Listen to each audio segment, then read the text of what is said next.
Voilà, on y va? On y va.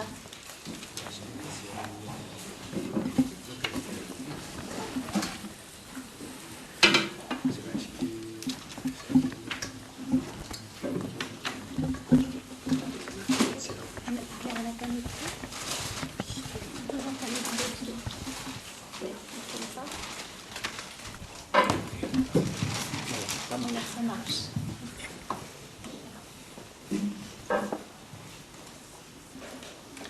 Chers maîtres, au pluriel, et bienvenue à tous à l'Institut franco-portugais. Merci au public de nous être fidèles pour participer à cette conversation en la présence donc, de Manuel Casimiro, Michel Butor et Nuno Judice.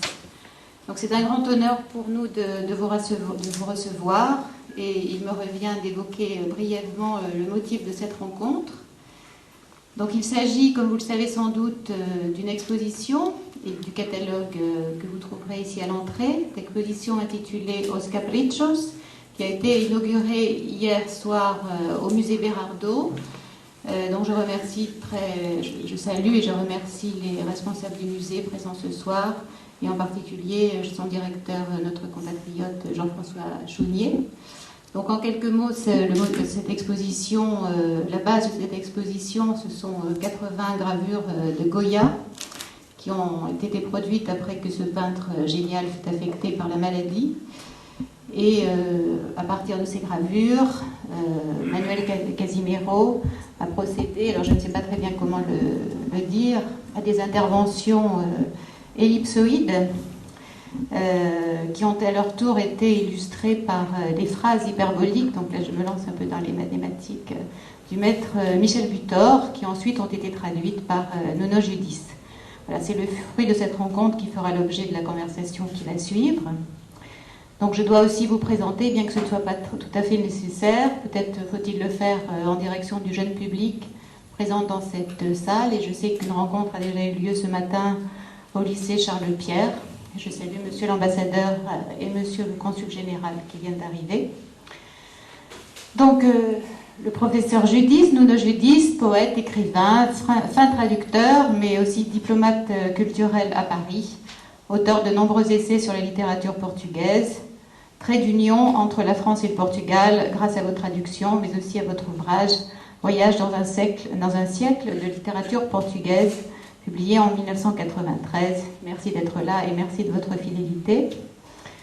Manuel Casimiro, originaire de Porto, votre itinéraire qui emprunte des voies sinueuses et vous conduira aux États-Unis puis dans les pays nordiques est d'emblée lié à la France, puisque boursier de la Fondation Gulbenkian, vous partez à Paris en 1976.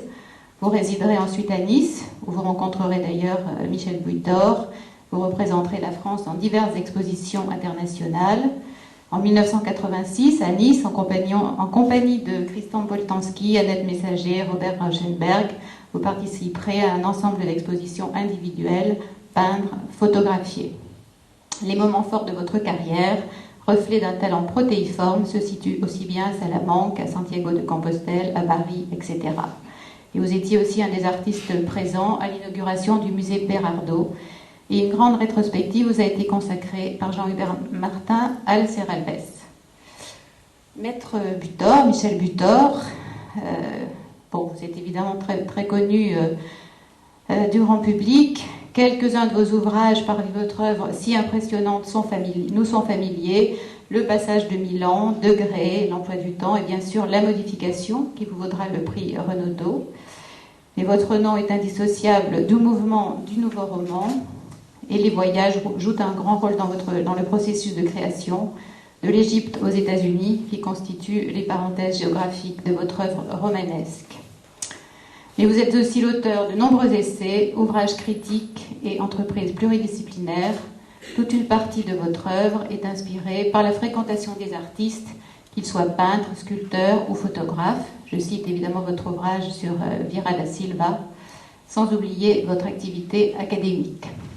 Donc je conseillerais à l'auditoire de lire la notice biographique rédigée par vous-même, qui est parue dans le Dictionnaire des écrivains contemporains de langue française. Je me borderai à lire les 2 derniers paragraphes pour vous inciter à découvrir ceux qui les précèdent. Donc, vous écrivez, en parlant de vous-même, il aime les ateliers des peintres et leurs conversations, ce qui l'a amené à une collaboration intense avec certains d'entre eux.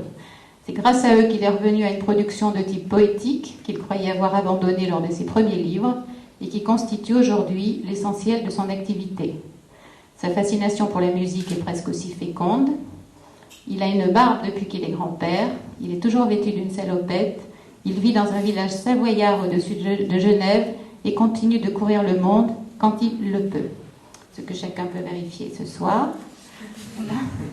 Et pour terminer et vous ramener au projet Os Caprichos et à la conversation qui va suivre, il convient de vous citer une nouvelle fois dans Requête aux peintres, sculpteurs et compagnie, lancé en 1986 aux artistes, et que d'ailleurs on pourrait rapprocher de l'ouvrage L'œil et l'esprit de Maurice Merleau-Ponty, à qui cet institut vient de consacrer un excellent colloque en faisant dialoguer son œuvre avec celle de Claude Lévi-Strauss, dont nous célébrons aujourd'hui même le 100e anniversaire. Donc je lis la première strophe de la dite requête. Ne me laissez pas seul avec mes paroles, balbutiements, bafouillements, radotage et rumination, dans mon bouillonnement, dans l'essoufflement de mon bavardage, dans mon donjon cachot tour de Babel, j'ai le plus grand besoin de vos images, de vos fenêtres qui s'ouvrent sur le geste et la couleur, de vos escaliers qui s'enfoncent dans les ténèbres pétillantes aux étincelles tièdes, de vos belvédères, de vos caresses, de vos jardins, permettez-moi de voir en votre compagnie. Voilà, je vous invite à lire, à mieux lire et à retrouver la totalité du texte dans le livret réalisé par Marie Mincieux-Chamonard que nous vous offrons et qui accompagne l'exposition de la médiathèque. Voilà, je voudrais maintenant céder la parole aux intervenants autour de cette table et peut-être à Nuno pour introduire la conversation. Bon, Michel Butor est un écrivain immense. Il suffit de penser à l'œuvre complète qui est en train d'être publiée chez La Différence, de gros volumes qui sont en train de sortir. Et je crois que quand on pense à Michel Butor au Portugal, on pense bien sûr au romancier. L'essayiste, il est aussi connu dans certains milieux universitaires. Le poète, beaucoup moins. Les romans ont été traduits, lors de sa parution en France, c'est pratiquement en même temps que ces romans ont été publiés au Portugal. Par contre, la poésie, pour une raison qui est compréhensible, parce que, disons, dans les années 60, 70, les gens qui voulaient lire la poésie française n'avaient pas besoin de traduction. Donc, disons, la communication se faisait par cette première langue qui était notre langue quand on apprenait au lycée, qui était le français. Aujourd'hui, je crois qu'il faut vraiment changer cette image de Michel Butor parce que c'est la poésie qui a pris, enfin, comme vous avez dit, peut-être la première place dans sa création. Et récemment, j'ai eu l'occasion de relire toute sa poésie, enfin pas toute, parce que vraiment c'est impossible d'y accéder, mais enfin les livres publiés les plus importants. Et il y a une chose qui m'a un peu frappé dans cette évolution de sa poésie. Vous avez commencé une poésie assez, qu'on pourrait dire, difficile, c'est-à-dire le lecteur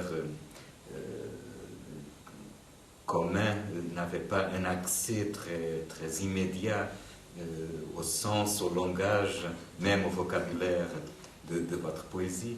Et par contre, il y a eu un changement, et surtout dans les derniers livres. Je pense que c'est une poésie où la communication se fait d'une façon très immédiate, sans que le travail poétique n'ait pas du tout changé. Disons qu'il y a ce jeu avec la langue, avec les sens, avec les mots qui est toujours là. Mais ce que je vous demande est un peu de parler de cette cette évolution? J'ai écrit de la poésie quand j'étais étudiant, et puis lorsque j'ai commencé à écrire des romans, je me suis interdit d'écrire de la poésie, parce que je voulais que toutes mes capacités poétiques passent à travers le roman. Et puis au bout d'un certain temps, les choses n'ont plus marché comme j'aurais voulu. Si vous voulez, il s'est produit une explosion à l'intérieur de mes livres. C'est en particulier après mon premier séjour aux États-Unis. Et quand je suis revenu des États-Unis, quand je suis parti aux États-Unis, c'était en 1960, et à cette époque-là, c'était très important pour un jeune intellectuel européen d'aller aux États-Unis. On sentait qu'il y avait quelque chose de nouveau qui était en train de se faire de ce côté-là. Et beaucoup de jeunes intellectuels, non seulement français, mais portugais, j'imagine, espagnols, italiens, allemands, sont allés aux États-Unis à ce moment-là. Et il y a eu beaucoup de livres publiés sur les États-Unis. Et j'en ai lu certains. Et il m'a semblé, je savais donc lorsque j'y suis allé, je savais que j'aurais à parler des États-Unis en revenant. D'autant plus que j'avais déjà publié un recueil de textes sur des voyages, un livre qui s'appelle Le génie du lieu, et dans lequel je parle de voyages que j'avais fait autour de la Méditerranée. Et en allant aux États-Unis, je pensais que je pourrais écrire des textes du même genre. Et puis non, je me suis aperçu qu'il fallait faire quelque chose de complètement différent, parce que les livres des autres que j'avais lus m'ont semblé à côté de la question. Ils disaient des choses qui étaient justes, bien sûr, mais ils n'interprétaient pas ces choses comme elles auraient dû l'être.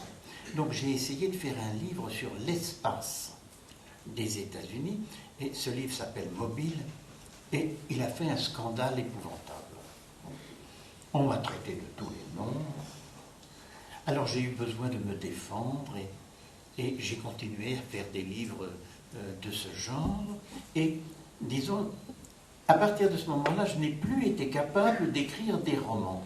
J'ai essayé, et les éditeurs auraient beaucoup voulu que je fasse des romans, parce qu'ils s'imaginaient que si j'écrivais un nouveau roman, eh bien, ils pourraient le vendre, hein, et donc gagner beaucoup d'argent. Mais je n'y croyais pas du tout. Et je n'étais pas capable de le faire. Donc, je me suis mis à écrire des choses de plus en plus différentes, jusqu'au moment où la collaboration avec les peintres, la pratique de ce qu'on appelle aujourd'hui le livre d'artiste, m'a fait revenir à une forme de poésie, et cette poésie a évolué au cours des années, et elle est devenue en effet au cours des années de plus en plus directe, parce que j'étais auparavant un poète très timide. J'étais même un poète qui se cachait. Je ne voulais pas dire que j'étais un poète. Et d'ailleurs, un certain nombre de poètes n'avaient pas très envie que je vienne dans leur jardin. Et puis, peu à peu, ça s'est arrangé. Donc, j'ai eu moins de problèmes avec cette activité. Et je me suis mis à écrire une poésie qui est bien plus traditionnelle à certains égards et qui se rapproche de la chanson. Et je voudrais bien qu'on fasse des chansons avec mes poèmes aujourd'hui. Ça viendra peut-être. Mais enfin, il y a quelque chose qui est lié à l'univers de la chanson. Et une chanson avec toujours quelque chose d'un peu ironique. Et il y a là, pour moi maintenant, un domaine inépuisable. Alors, c'est certainement la collaboration avec les peintres qui a été le moteur de cette activité. Si les peintres ne me demandaient pas d'écrire pour eux, je crois que j'écrirais beaucoup moins et j'écrirais pas du tout les mêmes choses. C'est pourquoi je suis reconnaissant à Manuel de m'avoir fait écrire. Alors, je crois qu'on va... On peut peut-être lui donner la parole. On va maintenant peut-être lui donner la parole. Pour qu'il Voilà. nous explique. Mais vous ne savez rien. Et qu'est-ce que vous voulez que je dise? La genèse du projet. Oui, oui, comment Et ça après, fait? comment s'est fait la rencontre Oui, oui. entre Bon, vous et... on s'est connus à Nice il y a longtemps. Et j'ai connu Michel dans une exposition. Il s'est montré tout de suite très curieux de voir ce que je faisais. Et à partir de là, on s'est né une amitié qui a donné quelques fruits dans quelques travaux qu'on a fait ensemble, quelques livres qui ont né à partir de ces rencontres. Et voilà. Il faut nous en dire un peu plus. Alors pourquoi Goya? Pourquoi les ellipses? Mais ça, c'est sur mon travail. Oui. Oui. Les ellipses, qui ne sont pas vraiment des ellipses, sont plutôt des ovoïdes. Il y a beaucoup de noms qui ont été donnés. Il y a Lyotard qui appelle aussi la noire. Il y a Descombes qui appelle les ovaloïdes. Ovoloïde. Ovaloïdes. Il y a beaucoup de noms. Alors, je crois que ce sont plutôt ils ne sont pas vraiment des ellipses, pas vraiment des œufs. Ils sont des formes un peu irrégulières, mais ovaloïdes. C'est une bonne description. Et ces ovaloïdes qui sont nés d'une petite tache que j'ai fait avec un pinceau, une tache minimale, c'est devenu une forme que je répète dans tout mon travail, avant dans la peinture, seulement peinture, soit dans des toiles ou sur des papiers. Et après, j'ai commencé à intervenir sur des peintures de notre héritage culturel, surtout des grands maîtres. Et j'ai fait pratiquement toute l'histoire de la peinture avec ces interventions. Et je continue à travailler dans plusieurs sens. Il n'y a pas seulement ce côté de mon travail, il y a aussi, j'ai fait aussi la sculpture, le cinéma un petit peu, et des photos, beaucoup de photos, qui ne sont pas encore très connues. Qu'un jour, j'espère, il y a une ou autre qui a sorti, qui a été montrée ou publiée, mais qui ne sont pas vraiment connues. Je fais des photos depuis le début de mon travail. Voilà, je crois que... Bon. Alors peut-être que le maître faudra Oui. nous expliquer comment il fabrique ses textes. Ah ben, il ne faut pas m'appeler maître parce que ça m'intimide. Mais moi, je voudrais parler du livre, Oui. des caprices Oui. de Goya. Alors, Manuel a dit qu'à partir d'un certain moment, il s'est intéressé à l'histoire de la peinture. Alors, il a fait de la peinture sur la peinture des autres. Au lieu de peindre à partir d'une toile blanche, eh bien, il a peint à partir d'une toile qui était déjà peinte, ou naturellement d'une reproduction de cette toile. Alors, avec cette tache noire qu'il utilise, donc il fait de la critique à l'intérieur de la peinture. En effet, si on met une tache noire sur un tableau de Velázquez, par exemple, eh bien, on transforme ce tableau. On se demande pourquoi cette tache-là, pourquoi elle a été mise à cet endroit, qu'est-ce qu'elle vient faire. Et naturellement, l'œuvre qui est le support va être changée par cette intervention. Et cette intervention, elle joue toutes sortes de rôles différents. Cette forme qui est si difficile à à définir, est un peu un ovale, un peu une ellipse, eh bien, moi, elle me fait penser d'abord à l'empreinte du pouce. Et l'empreinte du pouce que l'on prend pour nos papiers d'identité. Ce qui fait que cette tâche, à partir d'un certain moment, elle a joué le rôle d'une signature. Quand on voit cette tâche quelque part, on sait que Manuel est passé par là. Et cette tâche, elle est un doigt, j'ai parlé du pouce, mais c'est aussi un index. C'est-à-dire, cette tâche montre quelque chose à un certain endroit. Elle montre que quelque chose est là. Et ce qui est si intéressant, c'est que cet endroit qui est montré est en même temps un endroit caché. Parce que c'est une tache noire. On voit une tache noire sur un tableau, on va regarder cette tache. Et donc on est attiré par cette partie du tableau. Mais cette tache cache justement une partie du tableau. Alors on cherche ce qu'il peut y avoir dessous. Ce qui fait qu'on a tendance à regarder une autre reproduction de la même œuvre pour savoir ce qui a été caché, indiqué et caché en même temps.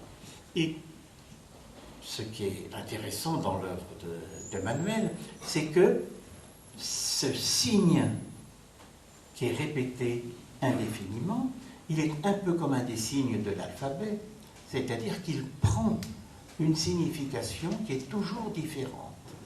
Dans certains cas, il va prendre l'allure d'un tampon ou d'une signature. Dans d'autres cas, il va devenir un objet à l'intérieur du monde du peintre, à l'intérieur de l'espace du peintre. Par exemple, cette figure ovale va être tenue par un personnage. Et elle va se mettre à voler à l'intérieur de l'image. Alors, je rappelle tout ça pour en venir, évidemment, au livre qui est ici. Et j'insiste sur le fait que c'est un livre, parce que c'est un ensemble de gravures, c'est une exposition et un livre. Et la liaison entre exposition et livre est quelque chose qui est de plus en plus important ici. D'ailleurs, vous en avez un exemple. Vous avez sur vos chaises un livre, et ce livre est le catalogue d'une exposition que vous avez au-dessus de vos têtes, et qui est une exposition sur mes livres. Alors, il y a exposition, livre, et le livre est des deux côtés de l'exposition. Eh bien, de même, l'exposition qui est au musée est liée à ce livre. Et elle part d'un livre, parce que l'œuvre de Goya est déjà un livre. C'est un ensemble de 80 gravures qui sont reliées entre elles dans un certain ordre et qui sont faites pour être vues ensemble. Elles ont chacune un numéro. Et ça, c'est quelque chose pour moi de très très important. Alors, dans cette œuvre, nous avons à l'origine une œuvre, un grand classique. Et Manuel a envie d'intervenir dans ce grand classique, sur et dans ce grand classique. Donc, il prend Goya. Mais il a fait d'ailleurs d'autres interventions sur Goya. Mais là, il prend ce Goya-là en particulier parce que c'est un livre. Et c'est d'autant plus un livre que dans cette œuvre, il n'y a pas seulement les gravures, il n'y a pas seulement les images, mais il y a aussi le texte de Goya. Et évidemment, ça c'est quelque chose qui me touche beaucoup. Dans chacune de ces gravures, presque toutes, a un texte en dessous. Un texte qui est écrit imprimé avec une très jolie écriture, une italique qui imite une imitation ancienne d'une écriture à la main. Et le texte de Goya joue un rôle qui est chaque fois différent par rapport à l'image sous laquelle il se trouve. Dans certains cas, c'est simplement une légende. il indique le sujet de l'image. Dans d'autres cas, c'est un commentaire moral et souvent indigné, c'est-à-dire c'est une exclamation par rapport à ce qu'on voit. Dans d'autres cas, ce sont les personnages qui sont dans l'image qui parlent, un peu comme une bande dessinée. Alors, les œuvres sont donc doubles. C'est des œuvres doubles qui sont à l'intérieur, qui sont prises dans un certain ordre. Et ce sont des œuvres dans lesquelles il y a peinture et texte. Chaque œuvre est formée d'une image et d'un texte. Il y a une seule image dans laquelle il n'y a pas de texte sous l'image, mais cette fois, il y a le texte à l'intérieur de l'image. C'est celle qui est en couverture, ici. Celle qui est en couverture ici, vous voyez ce rectangle. Eh bien, dans l'image originelle, ce rectangle est une sorte de table de pierre sur laquelle il y a une inscription. Et cette inscription en espagnol, bon, je la traduis parce que je prononce trop mal les langues étrangères, cette inscription très célèbre, ça nous dit « Le sommeil de la raison engendre les monstres ». Et nous voyons un personnage dans lequel on peut reconnaître Goya lui-même, jeune, qui s'endort sur cette pierre et qui est poursuivi par toutes sortes d'animaux nocturnes qui vont lui inspirer des choses très difficiles et souvent des choses atroces. C'est un livre qui est plein d'atrocités et qui dénonce des atrocités. Alors, il y a donc cette présence de l'image et du texte à côté. Et à partir de ce moment-là, Manuel intervient. Mais entre l'intervention de Manuel et l'œuvre de Goya, il y a quelque chose qui est arrivé encore. Il y a une première couche qui est la gravure de Goya. Puis Goya regarde sa gravure et il écrit un texte sous sa gravure. Et ce texte augmente énormément le caractère de dénonciation, de critique violente de la gravure. Ce texte à lui tout seul n'aurait pas du tout cette portée, bien sûr. Donc c'est le dialogue entre les deux qui est quelque chose d'aussi important. Et puis, à partir d'un certain moment, ces œuvres deviennent la propriété. Et pas la propriété de n'importe qui. Elles deviennent la propriété de l'État. Et c'est pourquoi, sur chacune de ces gravures, il y a un tampon. Et sur ce tampon, il y a écrit « Bibliothèque royale de Sainte-Ildefonse ». C'est-à-dire, c'est la Bibliothèque nationale espagnole.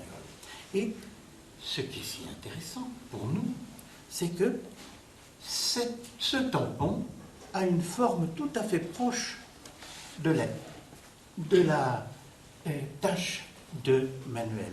Voilà la tache et voilà le tampon. Vous voyez que c'est presque la même forme. Et cela va permettre d'ailleurs des dialogues entre ces deux formes. Et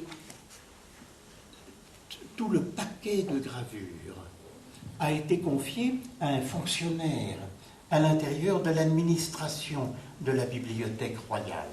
Et ce fonctionnaire, comme beaucoup de fonctionnaires,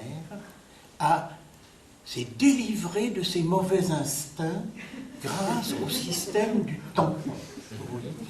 Lorsque nous passons des douanes, lorsque nous sommes dans des aéroports, il faut que nous montrions nos passeports à des des fonctionnaires de police qui sont quelquefois très aimables, mais qui ont quelquefois des problèmes. Et alors, ils ont un moyen de se venger de la réalité et de se venger des gens qui vous voient passer. Ils ont le tampon.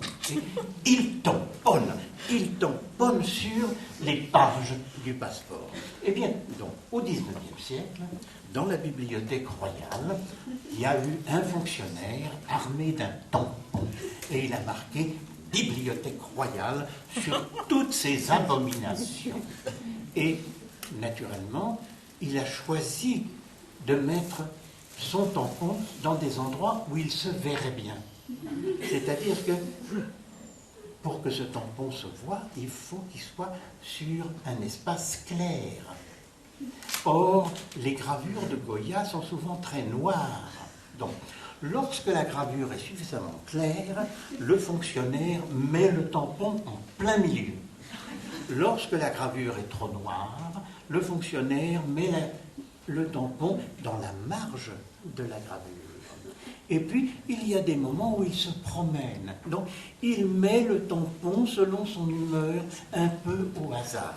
Et en feuilletant les pages, on voit ainsi cette espèce de tampon qui fait comme une puce, qui saute d'un endroit à l'autre de la page. Ça, c'est la troisième couche de l'œuvre.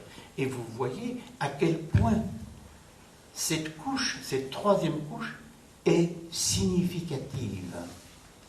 Le fonctionnaire n'a pas pensé à faire quelque chose d'extraordinaire, mais le fonctionnaire est intervenu sur l'œuvre de Goya. Et dans toutes les bibliothèques du monde, on a ainsi des tampons. À la Bibliothèque nationale à Paris, dans de magnifiques manuscrits du Moyen-Âge, on a des tampons qui sont sur le parchemin. Alors, donc nous avons cette couche du tampon. Et à partir de ce moment-là, intervient Manuel Casimiro, qui met son propre tampon. Et qui n'est pas fonctionnaire. Qui n'est pas un tampon fonctionnaire et qui joue avec le tampon du fonctionnaire. Et qui va... C'est pas dans l'image. Oui. Et alors, quelquefois, il joue et son tampon à lui est dans l'image ou au bord de l'image. Il se promène ainsi. Quelquefois, il s'évade de l'image. Et ainsi, nous avons toute... Il réussit à raconter comme ça, avec une forme très simple, qui est déplacée à l'intérieur d'un espace, qui est déjà extraordinairement chargé de signification. Oui, on a l'impression... Il suffit d'indiquer... Oui, il suffit que l'index indique quelque chose pour que tout se mette à répondre d'une façon extraordinaire. Et ça, c'est l'intervention de Manuel, c'est la quatrième couche de l'œuvre. Et puis, Manuel me passe les gravures, enfin, des reproductions, bien sûr, avec ses interventions. Et il me demande de faire quelque chose avec ça. Très difficile. Il ne s'agissait pas du tout d'écrire un essai sur ces gravures, ce que j'aurais pu faire. Mais il s'agissait d'ajouter un texte, d'ajouter une couche supplémentaire de texte. Et j'insiste beaucoup sur le fait que dans cette œuvre, il y a déjà du texte. Alors, il fallait que je mette des mots qui jouent avec tout cet ensemble dont vous voyez déjà l'extraordinaire complexité, l'extraordinaire épaisseur. C'est qu'il y a une stratigraphie, des couches les unes sur les autres. Et il fallait donc que je mette un texte qui ne soit pas un commentaire immédiat, mais un texte qui agisse sur l'ensemble un peu de la même façon que la tâche de Manuel agissait déjà. Et pour ça, il fallait trouver une solution.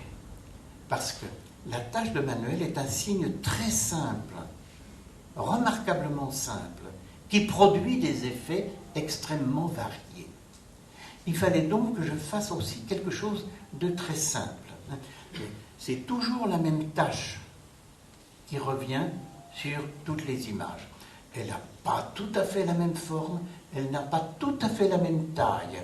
Quelquefois, elle est plus grande que le tampon de la bibliothèque, quelquefois, elle est plus petite. Mais tout de même, on reconnaît très bien que c'est la même forme qui vient sur chacune de ces images différentes. Donc, il fallait aussi que je trouve quelque chose qui soit, dont on puisse avoir l'impression que c'est toujours le même. Ces personnages font quelque chose, il y a un personnage qui fait quelque chose entre deux autres personnages. Alors, je peux parler du premier personnage. Le premier personnage désigne, ou le premier substantif, désigne ce qui me semble être le personnage principal de la gravure de Goya. Par exemple, il peut y avoir une mendiante. Bon, alors je vais parler de la mendiante. Ou bien il peut y avoir un âme. Il y a de nombreuses âmes à l'intérieur de ce panorama de la société espagnole de son temps. Beaucoup d'âmes. Des ânes professeurs, des ânes élèves, des ânes médecins, etc., etc. Eh bien, donc, il y a un personnage qui a un rôle, si vous voulez. Et donc, ce personnage va jouer avec deux autres personnages qui sont le personnage de la gravure précédente et le personnage de la gravure suivante. Et le personnage de la gravure suivante, si vous voulez, il y a trois substantifs. Le premier substantif qui est indicatif de la gravure qu'on regarde. Le second personnage est indicatif de la gravure suivante qu'on ne voit pas encore. Et c'est pourquoi il est toujours lié, il est toujours accompagné de l'adjectif noir. Et ce noir évoque bien sûr le monde noir de Goya, la tache noire de Manuel, et puis le fait que c'est une image qu'on ne voit pas encore, c'est un personnage qu'on ne voit pas encore, et qu'on verra quand on tournera la page. Il est encore dans le noir, si vous voulez, et lorsqu'on tournera la page, il va apparaître à la lumière. Et le troisième est celui qui disparaît, et à qui je fais accomplir diverses actions et qui sont toujours liées un peu à la disparition. Alors, vous voyez, c'est une forme grammaticale, toujours la même, qui joue d'une façon aussi variée que possible avec ces images et qui relie ces images avec un fil de texte. De même qu'il y a les numéros des gravures, eh bien, il y a une espèce de numérotation par le texte qui les accompagne au-dessus. Et alors, vous voyez à quel point la composition du texte, la composition picturale du texte devient complexe. Parce que nous avons l'image au centre avec son trou noir, on veut dire. Et puis, le texte de Goya en bas, le texte du fonctionnaire de la bibliothèque qui se promène, et le texte que j'ajoute et qui est en haut. Et tout cela aussi joue avec la langue. On peut parler de la langue picturale de Goya, et puis l'espagnol de Goya et du fonctionnaire, et j'arrive là-dessus en apportant une autre couleur linguistique, qui est la couleur de la langue française. Donc voilà quelques indications pour se promener à l'intérieur du livre. Mais je voudrais insister sur encore quelque chose, c'est que dans l'exposition, l'ordre des gravures a été transformé. Et ça, c'est encore une intervention considérable. Nous avons l'ordre de Goya à l'intérieur du livre. Et vous voyez que à l'intérieur de ce livre, il y a déjà une stratification considérable. Nous avons, vous voyez, j'ai identifié 5 couches. Il y a 5 moments successifs dans chaque page. Je ne parle même pas des moments qui viennent ensuite, c'est-à-dire de l'impression et tout ça. Mais il y a l'exposition. Et dans l'exposition, l'ordre des gravures a été transformé. C'est-à-dire qu'il y a une intervention critique qui a rassemblé un certain nombre des gravures. Il y avait des thèmes qui sont proches les uns des autres. Par exemple, on a mis tous les ânes ensemble. Alors que dans le livre, il y a des endroits où il y a plusieurs ânes, mais il y a d'autres endroits où les ânes sont dispersés. Eh bien, j'insiste sur le fait qu'une exposition, c'est une œuvre aussi. Et que donc, lorsqu'on se promène dans l'exposition, on se promène dans un espace qui est encore plus riche que celui de l'œuvre que nous avons faite. Donc, je remercie les organisateurs de l'exposition d'avoir ainsi continué notre travail. Nous avons continué le travail de Goya, travail plastique et travail scripturable. Mais ça n'est pas terminé. Et les gens qui voient l'exposition se promènent d'une gravure à une autre, ils cherchent ainsi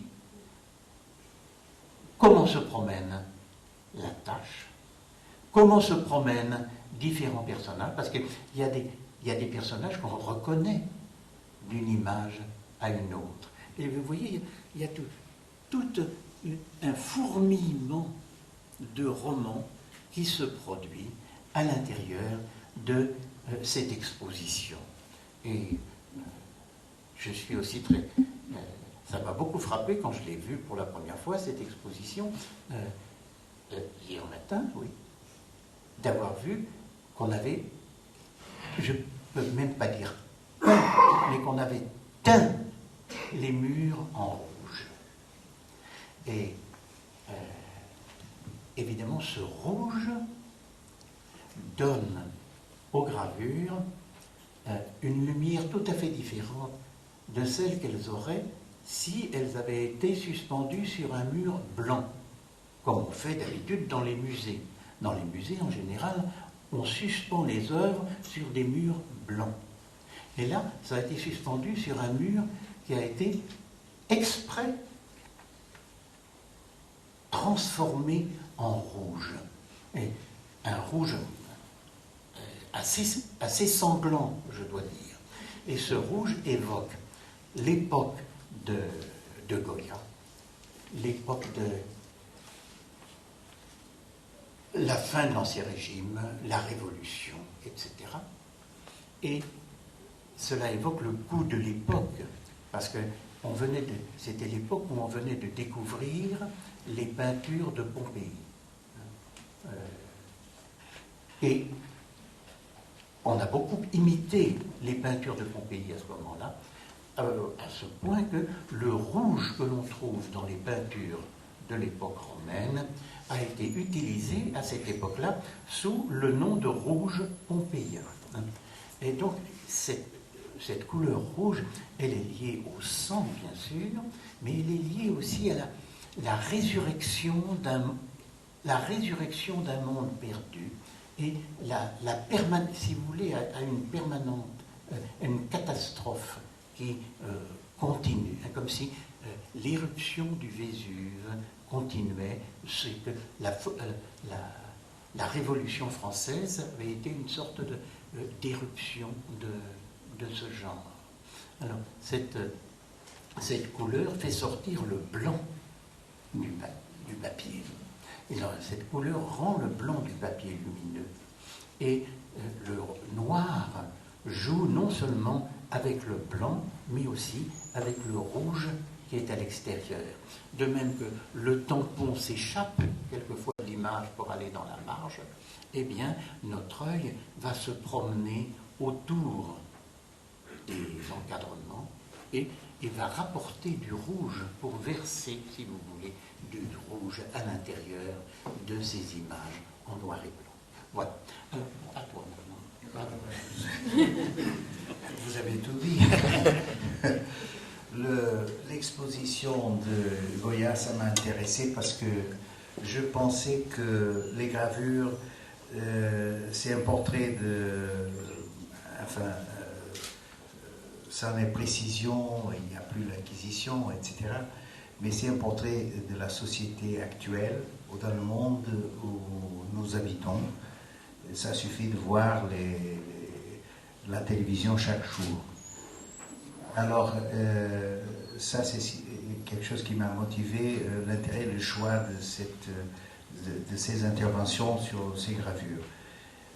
Et j'ai vu que Goya aussi a vu avant ces gravures, certainement, les gravures de Cao et plus tard de Tiepolo, et encore plus tard un autre genre de gravure, les carcere de Piranesi.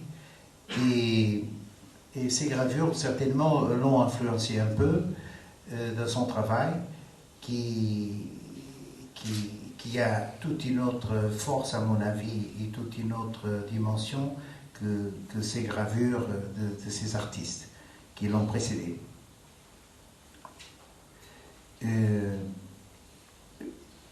Goya était, j'ai changé la question que Michel parlait du changement de la présentation des gravures.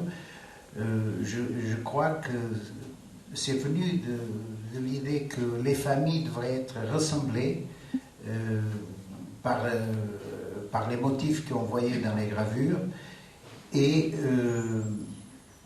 je l'ai fait en pensant d'abord que c'était intéressant de montrer la fantaisie et le fantastique dans la première série des gravures qui présentent un peu, qui donnent un peu ici et là un peu l'histoire de Goya avec les amours, avec la duchesse d'Alba, et plus tard, passant par toutes les autres critiques sociales qu'il faisait à travers soit avec l'Église, avant avec les nobles et après avec l'Église, et finissant avec les gens qui ont été incarcérés ou qui vont être morts par l'Inquisition, les victimes. Voilà, c'est sur le je sais pas que je suis pas très habitué à parler, je suis pas un homme de... Mais si. Non, j'écris plutôt... C'est un homme qui parle beaucoup, il sait oui, très bien parler. Entre amis. Mais si vous voulez faire des questions, je pense qu'on pourrait ouvrir au public pour faire des questions, pour qu'on puisse participer. Alors, nous, on a une, Voilà. après moi aussi, et puis Jean-Luc Oui. certainement. Bon, Michel Butor a très bien expliqué la logique de la personne qui a mis les tampons de la bibliothèque, mais j'ai aussi cherché à comprendre la logique des tampons ovoïdes de Manuel, et je pense que ce sont des taches noires qui cherchent le centre de ces gravures. Le centre, pas enfin, le centre exact, mais ce qui met l'accent sur ce que ces gravures en même temps cachent et montrent, comme vous avez dit. Et donc, ce centre se déplace. Il y a des moments où il est vraiment au centre, ou bien il est excentrique. Et c'est ce mouvement qui aussi fait partie de la raison déraisonnée de ces gravures. Et pour Goya, je crois que c'est une approche qui nous donne vraiment ces deux côtés, le côté du peintre, de la vision du peintre, et le côté de la vision du poète, où on trouve dans ces gravures le dérèglement de tous les sens que le poète a vu, et en même temps le dérèglement de tous les centres que le peintre a découvert. Et en traduisant le poème de Michel Butor, il y a une chose qui va dans cette direction, parce que c'est un poème qui, d'un côté, il montre toute la diversité, la richesse de personnages, de situations de ces gravures, mais en même temps, la construction est une construction tout à fait géométrique. Et c'est intéressant ce jeu, parce que c'est finalement l'art de Goya qui a pu trouver d'un miroir dans ses regards de la peinture de Manuel et de la poésie de Michel Butor.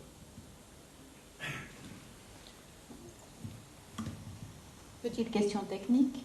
Donc les taches, ça n'est clairement pas un tampon, donc ça n'est clairement pas une vengeance, ça je ne sais pas.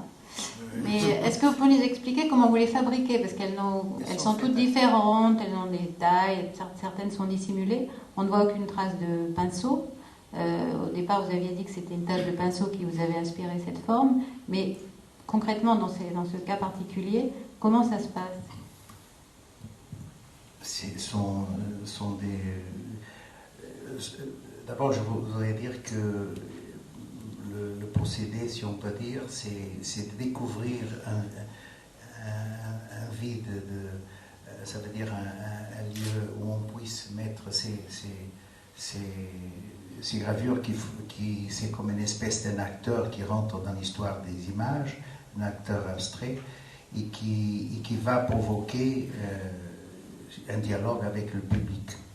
C'est parce qu'il y a une incognite qui se pose avec cette tâche, et que le public doit résoudre en regardant ce qui est donné à voir. Et ces tâches, normalement je les fais quelquefois, ça dépend du support, quelquefois avec l'Unkelchin et d'autres fois avec de l'acrylique et avec un pinceau. Alors je crois qu'ici, je ne me rappelle pas très bien, mais je crois que c'est de l'acrylique. Et selon on me dit, peut-être il y a des cas aussi avec de l'Unkelchin, avec une plume, avec l'Unkelchin. Alors quelquefois je travaille avec l'acrylique et d'autres fois avec l'Unkelchin dans ces interventions. Et est-ce que c'est un geste spontané? Est-ce que la tâche est un geste spontané, ou bien est-ce qu'il y a une longue réflexion avant de décider où vous la mettez sur l'œuvre? Il faut naturellement trouver une place où ça ne va pas ni déséquilibrer ce qui est donné à voir, et qui va permettre de s'intégrer parfaitement dans l'histoire. Quelquefois, je peux raconter qu'à Nice, j'ai fait une fois une exposition que vous avez d'ailleurs parlé, peindre, photographier, et j'ai choisi le musée, un musée du 19e siècle, qui est le musée Jules Chéret, et où j'ai demandé la permission de peindre vraiment à l'intérieur des tableaux qui faisaient partie de la collection du musée. Et bon, il a pris longtemps, le conservateur a pris longtemps avant de donner la permission, bien sûr avec une encre qui serait amovible et qui serait l'encre de Chine, c'est très facilement après, on peut enlever. Et j'ai pu faire cette ovoïde, représenter cette ovoïde dans un tableau de Cabanel, et dans un autre tableau que je ne me rappelle pas très bien, un orientaliste aussi, à peu près de la même époque. Et le premier tableau, dans le tableau qui n'était pas de Cabanel, la tâche était à l'intérieur du tableau, et dans l'autre, j'imaginais que personne n'allait la voir vraiment. Elle était tellement bien intégrée, et comme le public ne pensait pas que j'allais intervenir dans ces tableaux du musée, je me demandais si les gens allaient regarder, alors allaient la voir. Et dans l'autre tableau de Cabanel, exprès, j'ai choisi ce tableau parce qu'il y avait une main qui se levait presque au final du cadre de la peinture. Et c'est dans cette main que j'ai placé un ovoïde qui sortait du tableau. Et alors on a ajouté un peu de bois pour voir vraiment le tableau que l'ovoïde sortait. Et c'était extraordinaire parce que le public ne voyait jamais la première intervention, mais voyait toujours et seulement la deuxième qui sortait du tableau. Ce qui était une chose qui m'impressionnait énormément, comment ils ne regardaient pas les tableaux qui étaient si différents avec cette tâche, le premier tableau. Et alors ça a provoqué des énormes scandales. Il y avait une affluence immense de gens. Ils ont même prolongé l'exposition 3 mois de plus parce ce musée n'avait pas beaucoup de monde. Et alors là, il y avait tout le monde, il y avait toujours des énormes discussions sur il menaçait le directeur à dire vous n'avez pas le droit de laisser peindre sur notre héritage, c'est pas à vous ces tableaux. Et c'était de telle façon agressive que le directeur m'a proposé que je passais tous les jours un peu à une certaine heure pour discuter avec les gens. Et c'était toujours très animé, ces discussions qui finissaient avec en disant qu'il n'y avait pas un seul tableau, il y avait un deuxième et vous n'avez même pas vu. Et en expliquant tout calmement, on sortait, tout le monde sortait avec déjà un ami plutôt qu'un ennemi. C'était très curieux. Qui veut s'exprimer? Une question coquine. Oui. Monsieur Casimir, si vous aviez à mettre une tache sur la Joconde, vous la mettriez où? C'est déjà fait. Oui. C'est déjà fait, depuis longtemps. Alors? 1976. Et alors, elle est où? Elle est dans les bras. Il y a d'ailleurs une carte postale qui est faite récemment sur cette image et qui se vend dans le musée. Oui.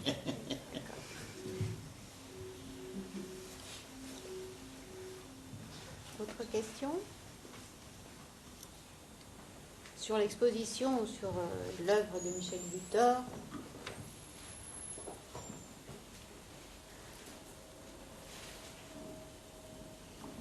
L'assistance se tait. Alors peut-être une question à Michel Butor. Est-ce que vous pouvez nous parler de votre rencontre avec Vieira da Silva, puisqu'on est au Portugal, et de l'intervention, enfin, des multiples interventions sur ces tableaux? Ah ben j'ai pas fait des interventions sur ces tableaux. J'ai parlé de ces tableaux, c'est tout à fait différent. Bon, alors, Vieira da Silva vivait à Paris et je l'avais rencontré dans la vie parisienne. J'aimais beaucoup ces tableaux. Et il y a eu d'abord une exposition à la galerie Jeanne Bucher à Paris. Et elle m'a demandé de faire c'était une exposition de dessin, elle m'a demandé de faire un texte pour le catalogue. J'ai fait un poème pour elle à ce moment-là. Et puis ensuite, les éditions de la Différence avaient une petite collection qui s'appelait L'Autre Musée, et elles ont fait un volume sur la peinture, un tout petit volume, c'était grand comme ça, sur la peinture de Vieira da Silva. Et m'ont demandé de faire une préface. Alors j'ai fait un texte qui est une sorte de voyage à l'intérieur des peintures de Vieira da Silva, et dans laquelle je prends des thèmes les uns après les autres. Je crois que ça commence par les bibliothèques, et puis il y a les ponts, les gares, etc. Et je ne parle pas d'un tableau en particulier, mais dans chacun de ces chapitres, on peut dire, il y a des quantités de tableaux de Vieira da Silva qui passent. Si vous voulez, comme on a des images à côté, on a des reproductions à côté, alors on ne peut pas s'empêcher d'illustrer le texte avec un certain nombre d'images qui sont des peintures de Vieira da Silva. Et le livre était très joli, très réussi, et ce texte a été repris dans le catalogue d'une exposition ici à Lisbonne, à la Fondation Arpachenes Vieira da Silva. Il y avait une exposition de dessins de Vieira da Silva.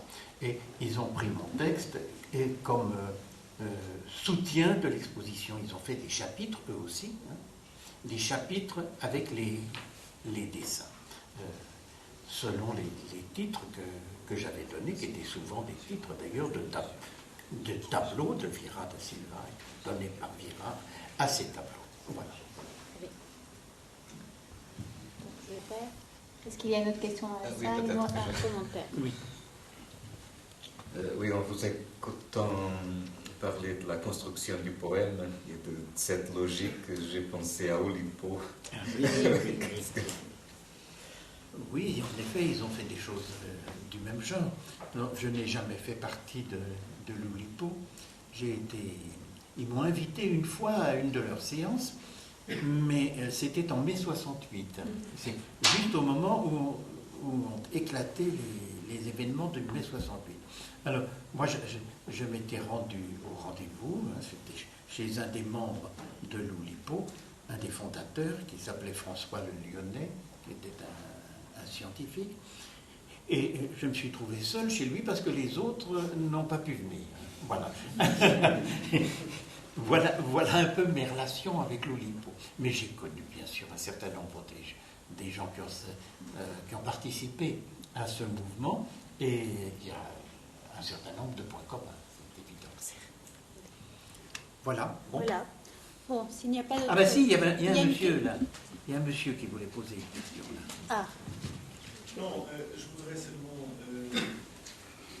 demander à Ménor Casimir si vous ressentez quelque chose du genre Picasso était en train de se mesurer avec Velázquez et il faisait ça souvent avec les classiques. Si vous ressentez quelque chose de ce genre-là. Picasso, c'était, il avait un sens, comment on dit, destructeur. Il triturait toutes ses peintures, il reformulait d'une autre façon, comment dire, laide. Enfin, pour chercher une laideur que les gens, que les artistes qui l'inspiraient n'avaient pas, et triturer complètement pour renaître d'autres œuvres qui sont des vrais Picasso. Dans mon sens, je crois qu'il y a plutôt je profite de cet héritage sans avoir l'intention de la détruire, mais au contraire d'appeler l'attention vers elle et lui donner, si on peut dire, un autre élan plus contemporain. Et c'est ça ce qui me motive. Et la culture, c'est une accumulation, comme disait Victor à propos du livre, une accumulation de plusieurs choses, connaissances et savoir qu'on apprend avec le temps et on transforme. Et c'est dans ce sens. Ah, une autre question.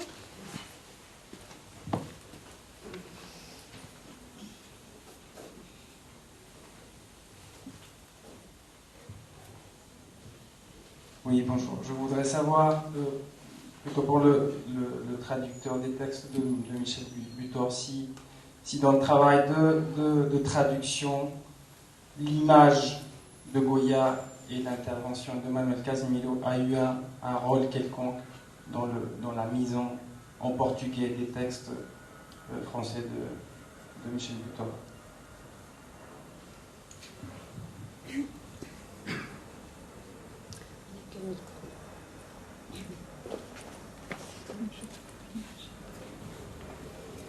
Oui, pour la traduction, l'image est fondamentale parce que souvent les mots que Michel Butor utilise peuvent avoir des traductions qui ne seraient d'accord avec ce que Goya est en train de montrer.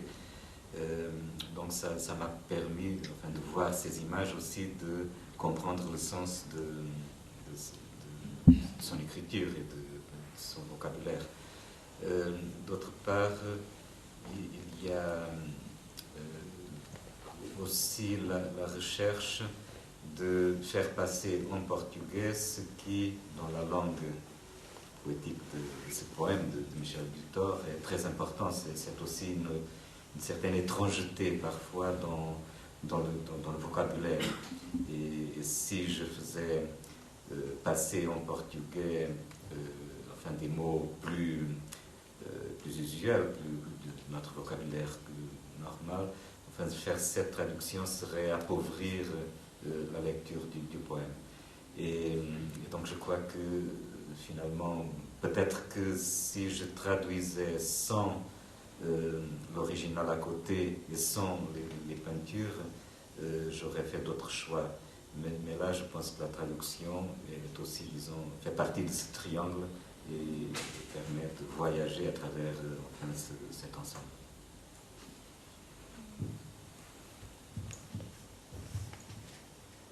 Dernière question? Non. Bon, alors simplement, je voulais donc vous remercier tous d'être venus, vous remercier messieurs d'avoir bien voulu participer à cette rencontre et vous signaler que l'ouvrage, vous pouvez le trouver à la librairie française, à la nouvelle librairie française, qui se trouve juste à côté. Voilà, et bien merci beaucoup et à la prochaine rencontre.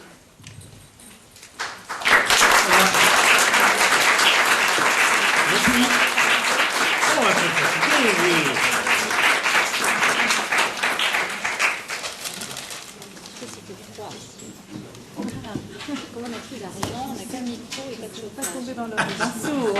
Oui, mais ça, là, il fait chaud. Ça a l'air humain. Oui, oui.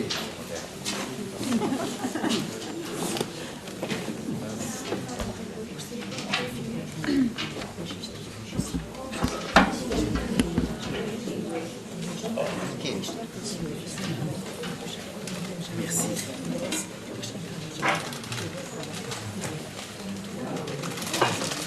Pour la caméra.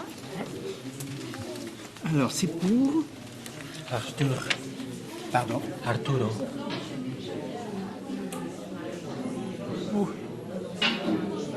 Je crois que je vais prendre le... Voilà. Ah, d'accord.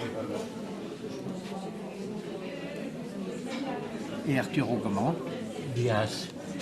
Enias D. Diaz. Ah, Diaz. d'accord.